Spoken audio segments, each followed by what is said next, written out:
The detention cell hummed with the low frequency of failing life support systems.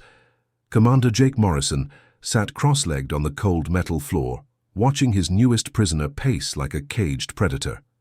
The alien girl, barely past what humans would consider adolescence, had been throwing herself against the energy barriers for 3 hours straight. Her species, the Kalari, were known throughout the galaxy for their tactical brilliance and unwavering loyalty to their collective. What they weren't known for was surrender. Ever. "You murdered my entire unit," she hissed in accented standard, her violet eyes blazing with fury, 4 arms crossed defensively over her chest while her serpentine tail lashed against the floor. "Butchered them like animals while they slept." Jake didn't flinch. He'd heard variations of this accusation from dozens of species over the past 5 years. Earth's military had earned a reputation among the galactic community, not for their advanced technology or superior numbers, but for something far more unsettling. Humans fought wars differently than anyone else in known space. "Your unit was preparing to glass an entire civilian colony," Jake said quietly. 3 million innocent lives. Innocent? The girl's laugh was bitter and sharp. "They were harboring resistance fighters. The collective's justice demanded the death of children who couldn't even walk yet?" Jake stood slowly, his movements deliberate and non-threatening. "Tell me, what's your name?" The question seemed to catch her off guard. Her pacing stopped abruptly. "I am Tactical Officer Vera of the 43rd Fleet. Serial designation—" "I asked for your name, not your rank." Jake's voice carried a gentleness that seemed to confuse her more than his earlier directness. "What did your clutchmates call you when you were small?" For a moment, something vulnerable flickered across her features. Then the mask of military discipline snapped back into place. "I have no name. I have no clutchmates. I am a tool of the collective." Jake nodded, as if he'd expected this answer. In his years of dealing with captured enemy combatants, he'd learned that most galactic species viewed individuality as a weakness to be purged. The Kalari were particularly thorough in their conditioning. "Well, Vera," he said, deliberately using the name she'd tried to dismiss, "I'm Jake, and I'm going to tell you something that might sound strange." He settled back down on the floor, maintaining eye contact. "I'm not here to interrogate you. I'm not here to break you down or extract information. I'm here because every sapient being deserves to be seen as more than a tool." The girl's forearms trembled slightly. "You're lying. This is some new human torture technique. I've heard stories about your species, how you get inside prisoners' minds, how you make them betray everything they believe." "You're right about one thing," Jake said with a slight smile. "We do get inside minds, but not the way you think." He leaned forward slightly. "Humans have this crazy idea that every individual, life has value. Even our enemies, even the ones who hate us. I do hate you." The words exploded from her with such force that the energy barriers flickered. "I hate everything about your miserable species. You're chaos incarnate. You fight without honor. You refuse to follow the natural order. You corrupt everything you touch." Jake's smile widened. "That's step 1, he said calmly. "Now let's work on respect. Every great bond starts with a single moment of courage. Sarge's Tale Stories is just beginning, and your support matters. If you love emotional sci-fi tales, forbidden connections, and stories that stay with you, hit subscribe. It's free, and it helps us bring more stories from the stars to you." Vera stared at him as if he'd lost his mind. In the space between her fury and his unexpected response, something shifted in the sterile air of the detention cell. The human's calm acceptance of her hatred was unlike anything in her training scenarios. The collective had prepared her for torture, for psychological manipulation, for every form of interrogation known to galactic warfare. They had not prepared her for kindness. The next morning, Jake returned to find Vera exactly where he'd left, her standing at rigid attention in the center of the cell. She hadn't moved in 8 hours, hadn't eaten, hadn't even acknowledged the basic amenities provided. Her discipline was impressive, even by human military standards. "Still hate me?" Jake asked conversationally, as he settled into his usual spot, on the floor. "More than yesterday," she replied without hesitation. "Good. Hate's honest, it's real." Jake pulled out a small device and began tinkering with it. Most species in the galaxy are taught to suppress their emotions, to be logical and efficient. But humans learn something different. We learn that emotions, even negative ones, are data. They tell us what matters. Vera's eyes tracked his movements. What is that device? Communication array. I'm trying to boost the signal strength, without overloading the power cells. Jake held up a tiny component. See this? If I adjust the frequency modulation by 0.7%, I can increase range by 30%. But there's a risk. Push it too far and the whole thing burns out. Why are you showing me this? Jake looked up from his work. Because you're an engineer. Your service record says you designed half the tactical systems on your flagship before. You were conscripted into ground forces. The admission slipped out before she could stop it. The power coupling is unstable. You need a buffer capacitor, or the energy cascade will fry your primary circuits. Then she realized what she'd done.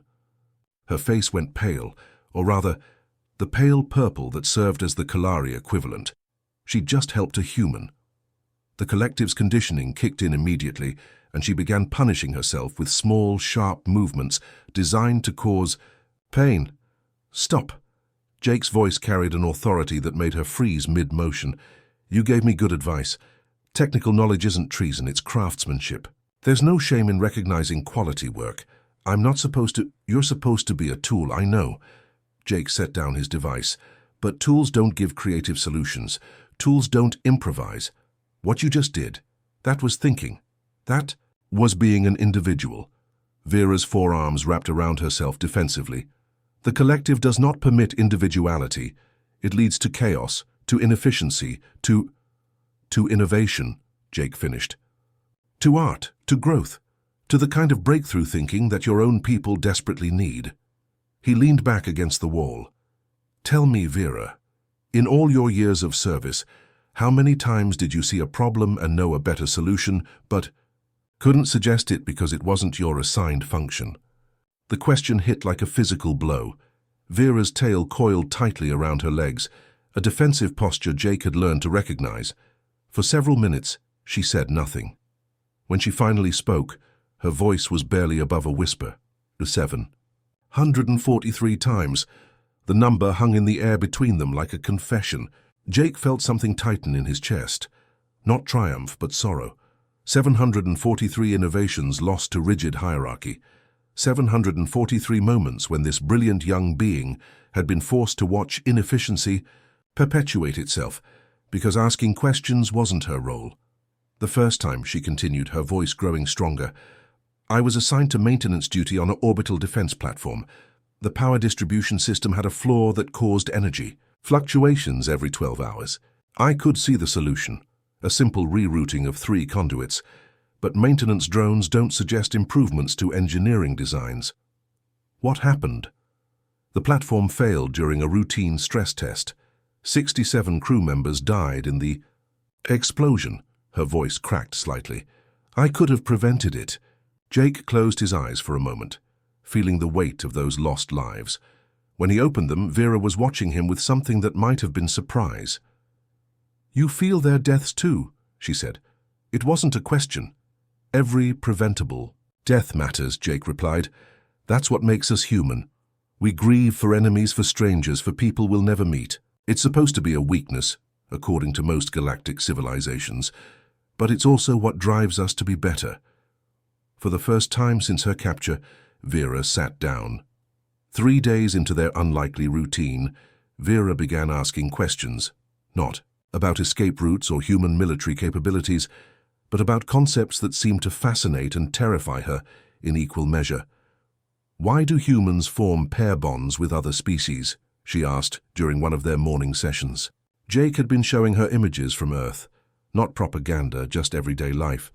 Parks where human children played alongside young Centauri, markets where Thraxian merchants shared meals with human customers, universities where dozens of species learned together. Because connection transcends biology, Jake said simply. My partner back home is Andromedan. We've been together for 7 years. Vera's 4 eyes widened. But the genetic incompatibility. Who said anything about genetics? Love isn't about reproduction. It's about choosing to build something beautiful with another person, regardless of what they look like or where they come from. The concept seemed to break something in Vera's conditioning. She sat in silence for nearly an hour, processing this information. Finally, she spoke. The collective teaches that cross-species relationships are abominations. They weaken the genetic purity of all involved. And yet, Jake said gently, some of the most innovative technologies in human space come from mixed-species research teams. Some of our greatest art comes from cultural fusion. Some of our strongest families are built from choice rather than biology. It should not work, Vera whispered. Logic dictates that such chaos should lead to system failure. Maybe logic isn't the only tool for understanding the universe. That afternoon, Jake made a decision that would have horrified his commanding officers.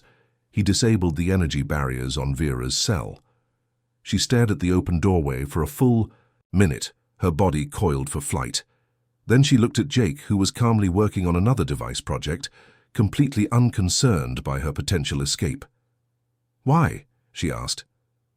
Because trust has to start somewhere, Jake replied without looking up. And because you're not going to run. How can you possibly know that? Now Jake did look up, meeting her gaze directly. Because you're curious. For the first time in your life, someone is offering you answers to questions you've carried for years. You're not going to walk away from that. Vera took a single step toward the door, then stopped. Her tail lashed with agitation. I could kill you. Yes, you could. You're faster than me, stronger than me, and you have 4 arms to my 2, but you won't. Why not? Because you're not a killer, Vera. You're a builder, an engineer, a problem solver. The collective tried to turn you into a weapon, but they failed. Deep down, you're still the person who wanted to fix that power distribution system. The words hit their mark. Vera's defensive posture crumbled, and for a moment, Jake saw not a trained enemy combatant, but a young being who had been forced into a role that fundamentally violated her nature. I have killed, she said quietly, in battle, following orders. So have I, Jake replied. The difference is choice. You were ordered to kill. I chose to kill to protect others. Neither of us enjoyed it, but at least I owned my decision. Vera walked back into the cell and sat down across from Jake. The door remained open between them, a symbol of trust that neither acknowledged, but both understood. Tell me about choice, she said. Jake smiled and began to explain the most dangerous concept in human philosophy, free will. As he spoke, he watched understanding dawn in Vera's eyes, not just intellectual comprehension, but emotional recognition. She was beginning to see herself not as a tool of the collective, but as an individual capable of making her own decisions. It was the most subversive act of warfare humanity had ever perfected, teaching their enemies to think for themselves. By the end of that day, Vera had not left her cell, but she had, in every way that mattered, chosen freedom. The breakthrough came during their second week together, triggered by what should have been a routine security check. Admiral Court, the Kalari Supreme Commander, appeared on the communication array demanding to speak with his captured officer. Jake watched Vera's transformation with professional interest and personal concern. The moment her superior's image appeared on the screen, she snapped back into rigid military posture, her face becoming an emotionless mask. Tactical Officer Vera, reporting, sir, she said in the flat, mechanical tone Jake had grown to despise. Report. Your status and intelligence gathered on human interrogation techniques, Court commanded. His own features were sharp and predatory, eyes like chips of black ice. For a long moment, Vera said nothing. Jake could see the war playing out behind her eyes, years of conditioning battling against weeks of slowly awakening self-awareness. Have gathered significant intelligence, sir, she finally said. Proceed. I have learned that humans are not monsters. The words came out steady and clear. I have learned that individual thought is not a weakness. I have learned that I am not a tool to be used and discarded. Admiral Court's face twisted with rage. You have been compromised, corrupted by human psychological manipulation. You will submit to immediate reconditioning upon your return to... No! The single word cut through his tirade like a blade. I will not. The communication array flickered and died. Court had severed the connection, but the damage was done. Vera had chosen defiance over obedience, individuality over conformity. She had, in the most literal sense, chosen to be human. "Well," Jake said quietly, "that's probably going to cause some problems." Vera laughed, a sound Jake had never heard from her before. It was bitter and frightened, but also strangely exhilarated. "Problems? I just committed the highest form of treason against the collective. They will hunt me across the galaxy. They will never stop." "Then I guess you'll need new allies." She turned to stare at him. "You would do that? Offer sanctuary to an enemy soldier who has nothing to give in return?" "You're not an enemy soldier anymore," Jake said. "You're a person making her own choices. And you have plenty to give. Starting with that brilliant engineering mind of yours, over the following days, Jake introduced Vera to concepts that would have been unthinkable in collective space. He showed her human art, not the propaganda, pieces most species associated with Earth, but the raw emotional expressions of individual creativity. He shared music that made her weep, poetry that made her laugh, stories that made her dream of possibilities beyond military service. But most importantly, he taught her about failure. "Humans fail constantly," he explained as they worked together, on a complex mechanical puzzle. "We fail at relationships, at projects, at understanding each other, but we've learned to see failure as data rather than defeat." "The collective does not permit failure," Vera said, her concentration focused on aligning a series of interlocking components. "Failure results in reconditioning or termination. Then the collective never learns anything new. Innovation requires risk, and risk means accepting the possibility of failure." Jake watched as she successfully solved a particularly tricky section of the puzzle. "See? You just failed 17 times before finding the solution. Each failure taught you something." Knew about the problem. Vera stared at the completed section with wonder. "I was allowed to experiment, to try different approaches, to learn from mistakes." "Welcome to being human," Jake said with a grin. "It's messy and inefficient and absolutely magnificent." "That night," Vera asked the question Jake had been waiting for. "What happens to me now? I cannot return to the collective, but I am not human. Where do I belong?" "You belong wherever you choose to belong," Jake replied. "That's the beauty of choice. It's not about finding where you fit. It's about deciding where you want to build your life." As she processed this answer, Jake realized they had reached the point of no return. Vera was no longer a prisoner of war. She was a refugee, a defector, a being caught between worlds. And somehow, despite all his training and experience, Jake found himself caring deeply about what happened to her. It was a dangerous development for both of them. The attack came without warning on their 18th day together. Kalari infiltration ships, designed to slip past human detection systems, materialized around the prison facility like vengeful ghosts. Jake's communication array screamed alerts as energy weapons began systematically destroying the station's defensive systems. "They're here for me," Vera said, her voice steady despite the chaos erupting around them. "Admiral Court will not tolerate my defection. He would rather see me dead than free." Jake was already moving, gathering essential equipment with the efficient speed of long military experience. "Then we don't give him that satisfaction. Can you disable their targeting systems?" "From here?" "Impossible. I would need direct access to their command frequency and—" Vera stopped mid-sentence, understanding dawning in her eyes. "You want me to go back to them?" "I want you to choose," Jake corrected. "You can stay here and likely die when they breach the facility, or you can return to your ship and make a different kind of choice." The distinction mattered, and they both knew it. Staying meant passivity, accepting whatever fate others decided for her. Going back meant action, taking control of her own destiny even if it led to death. "If I return, they will recondition me. Everything I have learned, everything I have become, it will be erased." Jake handed her a small device, a human-designed neural shield, experimental technology that few people even knew existed. "Not if you don't let them. This will protect your memories, your personality, your choices, but it requires constant conscious effort to maintain. You have to actively choose to remain yourself every moment. Vera took the device with trembling hands. Why do you have this? Because humans have been captured by enemies who try to rewrite our minds. We learned to fight back. Jake's smile was grim. We're very good at being stubborn about who we are. The station shuddered as Kalari forces breached the outer hull. They had minutes at most before the detention section was overrun. There's something else, Jake said quickly. If you do this, if you go back and maintain your individuality, you won't be alone.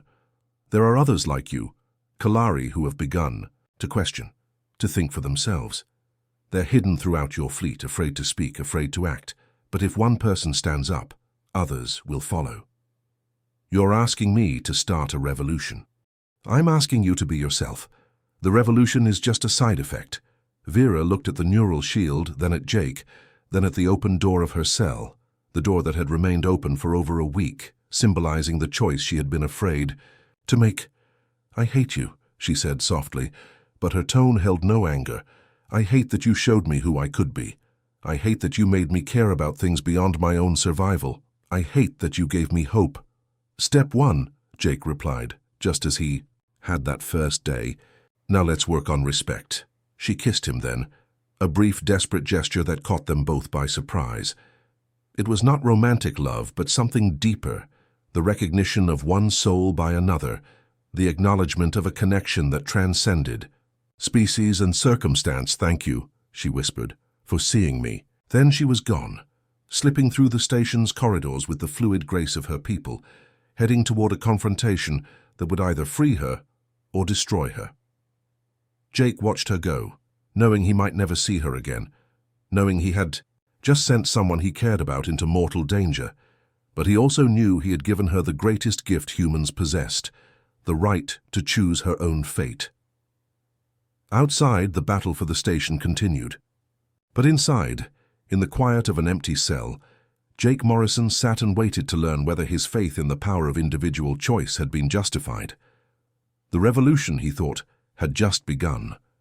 The Kalari flagship inevitability was a monument to collective efficiency, clean lines, perfect symmetry, no wasted space or unnecessary decoration.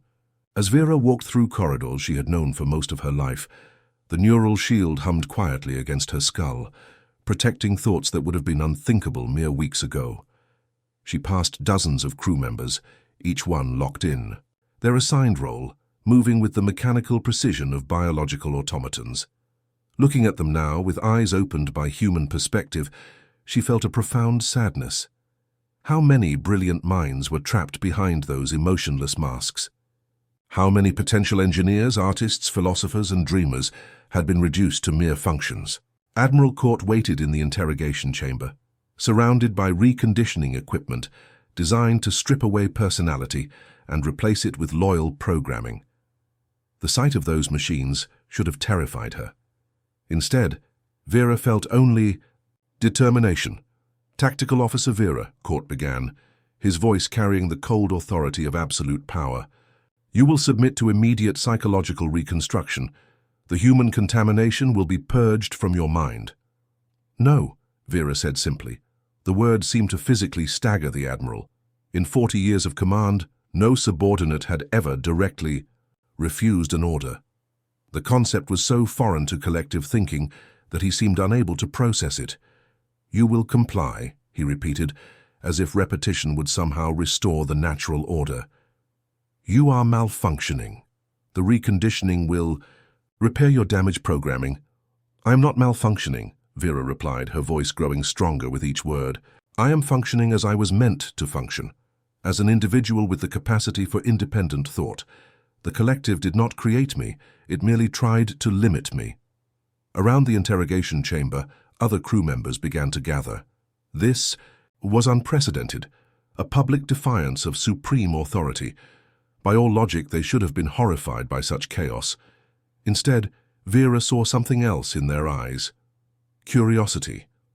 You speak of independence as if it were desirable, Court spat. Independence leads to chaos, to inefficiency, to the collapse of ordered society. Does it? Vera asked. Then explain how humans, with all their chaos and inefficiency, defeated our fleets at Rigel 7. Explain how their disordered society produces innovations we cannot match. Explain how their chaotic approach to warfare consistently outmaneuvers our perfect tactics. Murmurs rippled through the assembled crew. These were questions many had privately wondered about, but never dared voice. The humans fight dishonorably, Court replied, but his voice lacked its usual certainty. They refuse to follow established protocols. They adapt, Vera corrected. They learn. They grow. When faced with a problem, they do not simply follow predetermined responses. They create new solutions. She looked around at her fellow crew members. How many of you have seen flaws in our systems? How many have had ideas for improvements, but stayed silent because it was not your function to think? The silence that followed was deafening. Then slowly hands began to rise. First one, then another, then dozens. More than half the crew in the chamber had, at some point, seen ways to improve their collective efficiency, but had been forbidden from speaking. Admiral Court's face contorted with rage and fear. You are contaminating them, spreading the human disease of individualism. I am offering them a choice, Vera said, the same choice humans offered me, the chance to be more than a tool, to be a person with value beyond their assigned function. Enough. Court reached for his sidearm, a disintegrator weapon designed to completely destroy organic matter. You will be terminated as a defective unit, and your contamination will be purged from this ship. But as he raised the weapon, something unprecedented happened. Engineering specialist Tam, a young male who had served loyally for 8 years, stepped between Vera and the Admiral's weapon. I will not permit this termination, Tam said, his voice shaking but determined. Vera has committed no crime except thinking. If thought is now forbidden, then we are not sapient beings. We are machines. Others began to move forward, forming a protective circle around Vera.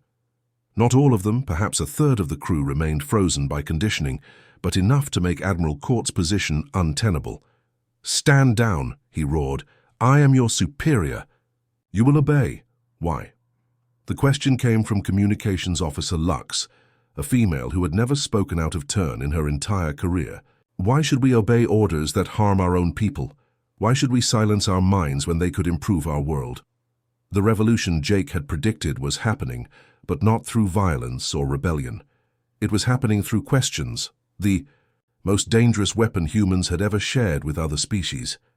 Admiral Court looked around at faces that were no longer blank and obedient, but alive with curiosity and determination.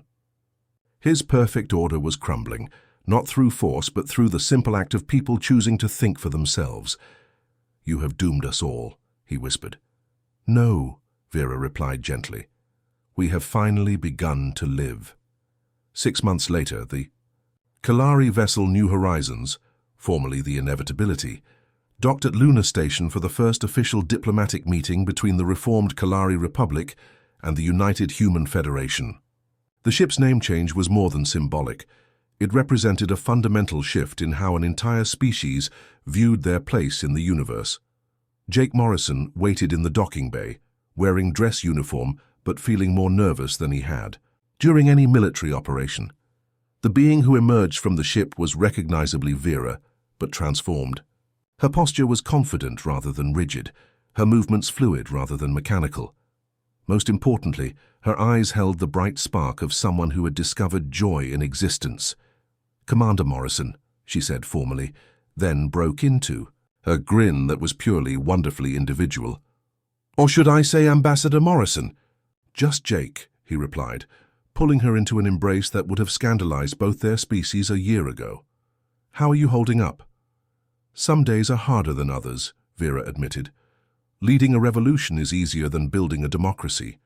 We have thousands of years of conditioning to overcome, entire populations who have never made a decision for themselves.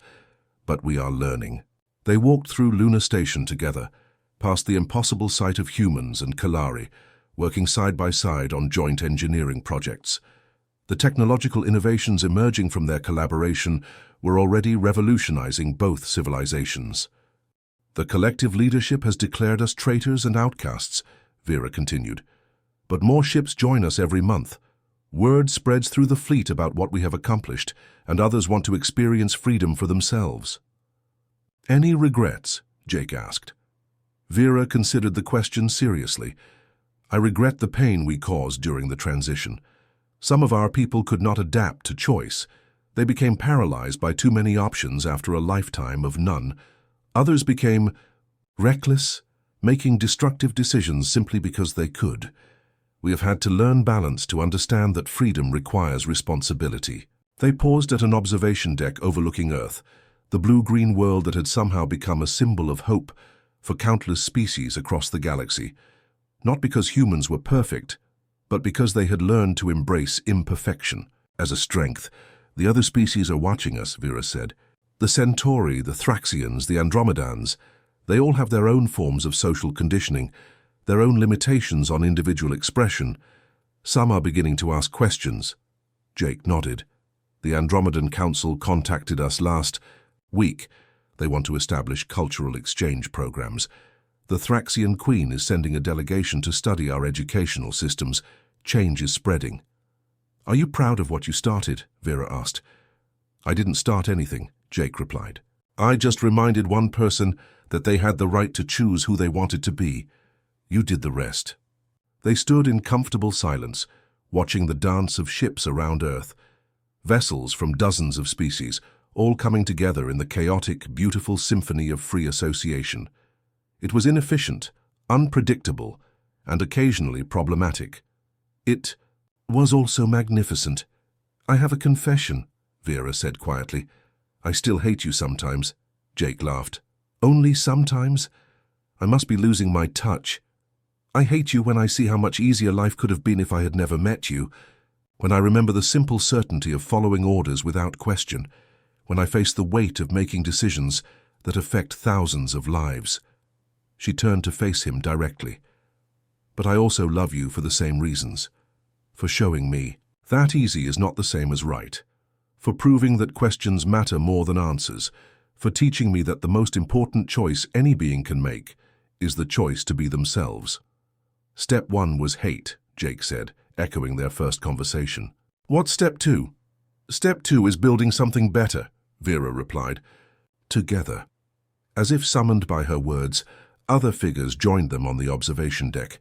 Humans and Kalari, Andromedans and Centauri, all working together on projects that would have been impossible under the old systems of rigid hierarchy and species separation. They were living proof that diversity of thought, the collision of different perspectives, created innovations that no single group could achieve alone. The galaxy was changing, one choice at a time. And at the center of it all was the simple human idea that every individual mind had value, that every personal decision mattered, that chaos and order could coexist in beautiful, productive harmony.